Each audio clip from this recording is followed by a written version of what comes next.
11 দলীয় জোট সরকার গঠনের লক্ষ্যে গঠিত হয়েছে। আমরা মনে করছি আমরা সরকার গঠনের দ্বার প্রান্তে রয়েছে। আমাদের এত আন্দোলন, সংগ্রাম, আত্মত্যাগ সবকিছু ব্যর্থ হয়ে যাবে যদি ভোট সুষ্ঠু না হয়। 12ই ফেব্রুয়ারি বাংলাদেশের জন্য এক ঐতিহাসিক দিন। সাড়ে 7টা থেকে ভোট শুরু হয়েছে। আমি এই কেন্দ্রে, রহমতুল্লাহ কলেজ, এই কেন্দ্রে আমি আমার ভোট প্রদান করলাম। আমার জীবনের প্রথম ভোট আমি প্রদান করলাম। পরিবেশে নির্বিঘ্নে আমি ভোট প্রদান করলাম। আমি জনগণের প্রতি আহ্বান জানাচ্ছি, সকলের প্রতি আহ্বান জানাচ্ছি, আপনারা নির্বিঘ্নে, নির্ভয়ে, উৎসবমুখর পরিবেশে আপনারা ভোট কেন্দ্রে আসুন। আপনারা দলে দলে সবাই ভোট কেন্দ্রে আসুন।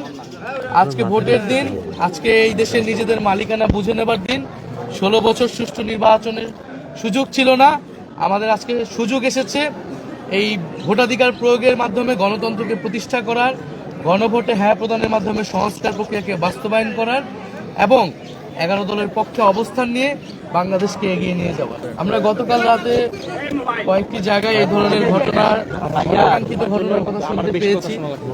রাতে আমাদের দল থেকে প্রেস ব্রিফিং করা হয়েছে। আমরাও সোশ্যাল মিডিয়া এই বিষয়ে কথা বলেছি।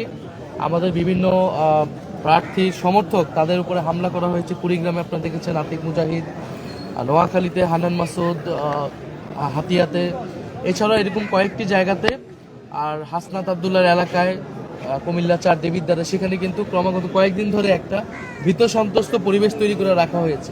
ফলে অনেকগুলো জায়গাতে, ইভেন আমার এই ঢাকা 11 আসনেও গতকাল রাতে অনেকগুলো জায়গায় আমাদের যে ক্যাম্প বসেছে ভোট কেন্দ্র সংলগ্ন, সেই ক্যাম্পে কিন্তু হামলা হয়েছে, বন্ধ করে দেওয়া হয়েছে। ফলে এই প্রতিকূলতাগুলো কিন্তু এসেছে।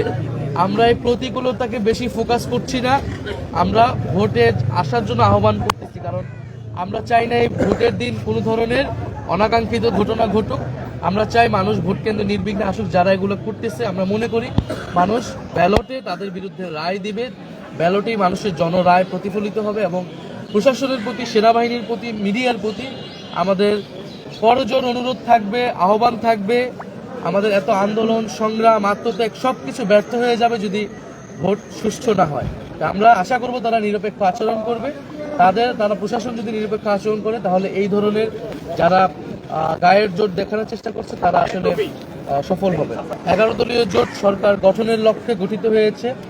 আমরা মনে করছি আমরা সরকার গঠনের দ্বার প্রান্তে রয়েছে। ফলে সেই লক্ষ্য, সেই আত্মবিশ্বাস নিয়ে আমরা কাজ করছি। ইনশাআল্লাহ যদি ভোট সুষ্ঠু হয়, জনগণ নির্বিঘ্নে ভোট দিতে আসে, ব্যাপকভাবে উপস্থিতি নিশ্চিত করাটাই আমাদের এই মুহূর্তে প্রধান লক্ষ্য।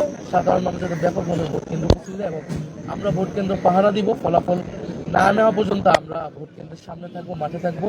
অবশ্যই আমরা জনরায়কে মেনে নিব। নির্বাচন সুষ্ঠু হলে, আমি গতকাল রাতেও বলেছি, এখানে নির্বাচন সুষ্ঠু হওয়ার অনেকগুলো ক্রাইটেরিয়া রয়েছে। এটা আমি বললাম, আরেক দল বললো, তার মুখের কথা সুষ্ঠু বা নির্বাচন ভণ্ডুল হয়ে যাবে না। এখানে আপনারা মিডিয়ারা রয়েছেন, সোশ্যাল মিডিয়ায় পর্যবেক্ষণ হচ্ছে, সোশ্যাল মিডিয়া সাধারণ মানুষ কিন্তু কমেন্ট করবে। প্রচুর বিদেশি পর্যবেক্ষকরা এবার কিন্তু এসেছে ব্যাপকভাবে, প্রচুর আন্তর্জাতিক মিডিয়া রয়েছে।